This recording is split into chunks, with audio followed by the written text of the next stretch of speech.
metti na wure wa day daal dinay dem këng turbine yéene kaay ne ma la nit ñi doon xaar Ousmane Sonko daal dina koy dëggal moom Ousmane Sonko ne dañ ma bëggoon faat aha turbine yéene kaay ne Ousmane Sonko rax ci dolli ni gees takk der yi ne leen yéen ci boppam yéen a ma bëggoon faat turbine naan maan moom jiital Pastef keroog ba nga xam ne dañ ko doon jagat-jagatee bëgg a yóbbu tribunal ngir atteem gaag Mame Mbaye Niang te nga xam ne am na loo xam ne sutti woon nañ ko ca mbubbam mu weex ma Ousmane Sonko ne dem naa defi ay analyse bitim réew analyse dikk na analyse wane na nag dañ ma doon bëgg faat source aane Ousmane Sonko nee na analyse yaa ngi nii dëggal na ni dëgg-dëgg man Ousmane Sonko dañ ma bëggoon faat yéene kaay bi naan man te Ousou nee na kenn def ko kudul force de défense et de sécurité yi maanaam takk der yi Ousmane Sonko naan xam nga boo méjee naar gànnaar lay jublul fayit gémmiñam daal di salliru ndax foofee la yaakaar ab wàllu waaye ñun daañu sor xolle ba àdduna wër nga këpp yëg ñu xam ne nag fii ci réew mi dañ ñu doon bëgg faat te ba nii sax lan jëfandikoo ngir bëgg ñoo faat xamuñu nag lan la def ci sunu wér gu yaram te naan du yàgg dara danaa ca doog taskatu xibaar yi Le Quotidien naan njiital Pastef day ma ngay lambaatu justice di tuumaal takk der yi njiital Pastef xam na ni dina amal ab plainte internationale yéene kaay bi ne xam ngeen El Malick Ndiaye daanaka lu ni mel la waxoon ñu toppee ko diffamation laaj ba mooy ndax yoon dina toppee lii Ousmane Sonko turbine yéene kaay ne déet xanaa kay ci kaw Ousmane Sonko ñàkk yori preuve ndax fi mu ne nag askan wi ñu ngi ubbi seeni nopp di déglu waaye tam ubbi seeni gët di xaar Ousmane Sonko daal di wane résultat yi nga xam ni am na ko jébbal ko askan wi nag ñu xam ni dëgg-dëgg Sonko mii dañ ko doon bëgg a faat turbine naan konte boo koy wane bul fàtte it wane turug laboratoire yi nga xam ne ñoo def analyse yi nga xam ne dëggal na ni takk der dañ la doon bëgg faat le témoin yéene kaay naan Ousmane Sonko nga yuuxu te naan fii ci réew mi Sénégal gii fii laa dëkk te fii la ma ay takk der bëggoon faagaagalee naroon maa faat vox populi naan Ousmane Sonko ma nga naan analyse yi dikk na te dëggal na ni faatug bakkan moo ca naroon am turbine yéene kaay naan kon ana analyse yi usu wannu analyse yi te bul fàtte wax ñu turug labo bi nga xam ne moo def yi le test vox populi jox kàddu porte parole bu gouvernement gi moom Abdou Karim Fofana naan Ousmane Sonko day daal dinay salfaañeeti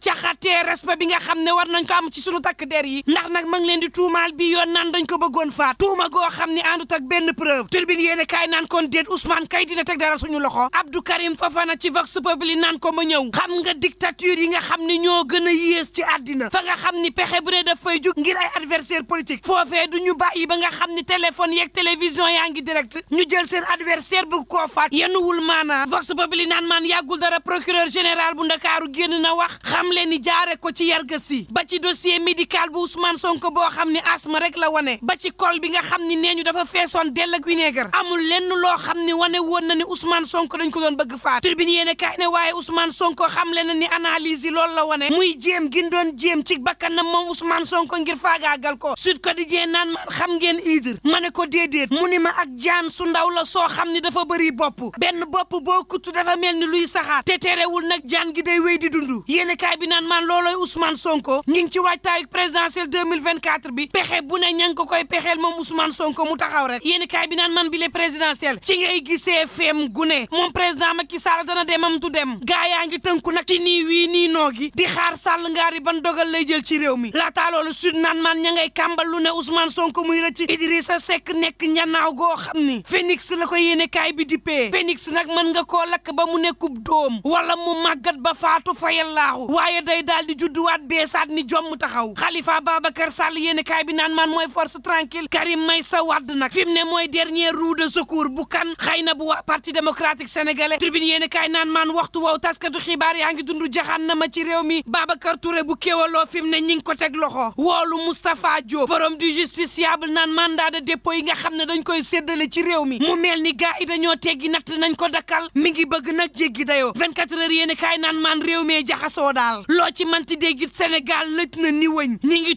tuñal nit ñi di leen jàpp ay positionnement politique tax wax ji ñaaw lool waxtu woo xam ne réew mi ñàkkum xëy gaa ngi fi mel ni tulleeg màlle ñuy woote dialogue national bu kenn déggluwul coowal suuf tongal askan wi 24 heures yéene kaay naan man réew mi comme loxo bu am fukki dam ak juróom réew moo xam ne nii fi mu ne ay manifestation ay communiqué ki conférence de presse la ñuy dundee te ku wax xas nga ñeneen ñi génn leen a tontu ñenn ñi buñ tàllalee loxo mel ni Sall ak waa opposition bi ñu naan koon ñëwuñu fi mu ne nag ñu bëgg jàppee politique gu réewum Sénégal baras boo xam ni ku am ambition war a yegg ñu téye la ku nekk nga faral rek nga jàpp ne moo gën daal moo baax 24 heures ne fa ma mujjee mooy sampub laaj dëgg-dëgg lan moo dox fii ci réewum Sénégal su weesoo defub say daal di am fenn fun faree te far gi yëpp nag moom moo di yaakaar say am ca wala ëllëg yéene kaay bi naan xam nga sunu xel yi nga xam ni politiciens yi dañ koy fowee moo war a dakk ci réew mi quotidien naan kon président Macky Sall daal ma ngay insister la gaayee naan insister Sall ngay insister naan opposition bi ñëw leen ñu waxtaan Le Soleil yéene kaay naan rax ci dolli di jëli dogal moom président jël na Abdoulaye Diouf Sarr nag daal di koy tabb ci boppu FONSIS L'Enquête quotidien naan kon fekki conseil économique social ak environnemental bi nga xam ne à part jëmmam amalul njariñ askan wi bés bi Le Jour naan assemblée nationale daal ma ngay wut lu njariñ gannaaw ba nga xam ne noppalu nañ ña nga woote daje nag aljuma ji war a waxtaanee question d'actualité yenn ci commission d'enquête ak haute cour de justice bi Guy Marius Sagna ne seen woote gii daal dama ko gëmul am nag ndëgg sërëx goo xam ne fi mu ne lalal nañu ko waaye guy naan ñu ngi leen di xaar l'évidence yéene kaay naan Mariétou Dieng gannaaw ba mu génnee groupe parlementaire Benno Bokk Yaakaar ndax nag du delloo mandat député bii Walf Quotidien naan lan war a wax kay mooy mbaala daloon Mimi Touré du ko dal l'observateur naan man en tout cas Mamadou Diop Decroix moom ma ngay wax nee na fi mu ne réew mi jaxasoo gi mu jaxasoo waxtaan ci sunu biir def dialogue national donc moo ko mën a saafara Mamadou Diop Decroix naan kuy jaay guerrier janok ka nga amal problème xool ko ci bët wax ko la ko naqari moo gën ngeen jéem a wut saafara ndax nag fi mu ne réew mi dal la ñu bëgg fitna moom bëggunu ca dara dal rek Les Échos yéene kaay naan maan moo taxit président Macky Sall ma ngay woote discrétion maanaam tëju gémmiñ ci bërëb yu ñuy liggéeyee mu jëm ci waay takk der yi mu jëm ci yoon mu jëm ci administration territoriale bi mu jëm ci impôt et domaine mu jëm ci ñi nga xam ne nii ñoo yor suñuy xibaar président Macky Sall naan leen waay noppi leen nit dafay am bàmmeelu biir yéeni kaay bi naan maan Aziz Ndiaye ak ñamu àndaloon day ci coowal daanaka ñeenti milliards fi mu ne nag yoon teg na leen gët dëgg-dëgg procureur ci boppam sàkku nañu daal di leen di topp waaye ba nii daal bal tàkkul sagar xeeñul Tribune yéeni kaay naan kon booba ci réew mi ñaari téeméer ñeent fukk ak juróom-ñett ci doomu aadama lekkuñu ba suur naanuñu ba mandi L'Info yéeni kaay na ko rax ci dolli médecin yi génn di wax naan seen njuumte yenn yi nii wasaare nañ ko ba Direct News naan kon nguur gi na gestu l'hôpital bu Saint-Louis bu Podor scanner sax amul ci yooyu la l'hôpital askan wa di fa dund jaxannama goo xam ni maar day taali bés bi Le Jour naan ca Bignona kaa bu njëkk bu rougeole daal dinañ ko fay gis Tribune yéeni kaay naan kon ca mairie bu Ziguinchor ñaar fukk ak juróomi agent yi nga xam ne dañ doon grève di sàkk ñu yokkal leen salaire Ousmane Sonko daal dina leen di ronqi fa ñu nekkoon affecté feneen Libération yéeni kaay naan man xale bu jigéen bi dafa ni woon docteur la di defi live ci TikTok di jaay ay garab ngir wannu lor di defi consultation médicale di bind rax ci dolli di jaay ba ko sûreté urbaine woowee la xam le ni mësta nekk docteur amul diplôme docteur amul diplôme jaay ci pharmacie te naan dama tàmbali ab tàggatu goo xam ni mujjuma koo yeggali yéeni kaay bi naan maan boo leen fàttali koo fan yële maa ngi leen doon wax Awa Ba soxna soo xam ni dafa demoon réunion ñu daal di koy jël daal di taal daal di koy faat ba pare lakk ko lakk gu metti soxna soo see day am na koo xam ni jàpp nañ ko ci faatoom gi te enquêteurs yi njortu nañ ne moo ko def waa jaa ngi am ñeen fukki at ak benn te moom ci boppam moo njëkk wane fan la Awa nekkoon gannaaw ba ñu dajalee la ñu am ci moom enquêteurs yi jàpp nañ ni daal am nañ loo xam ne mënees na ko ci ni niip ndax seen njort mooy moo faat Awa mii ak lu mën a am mbokk yi ñuy ñaan jàmm te yendoog jàmm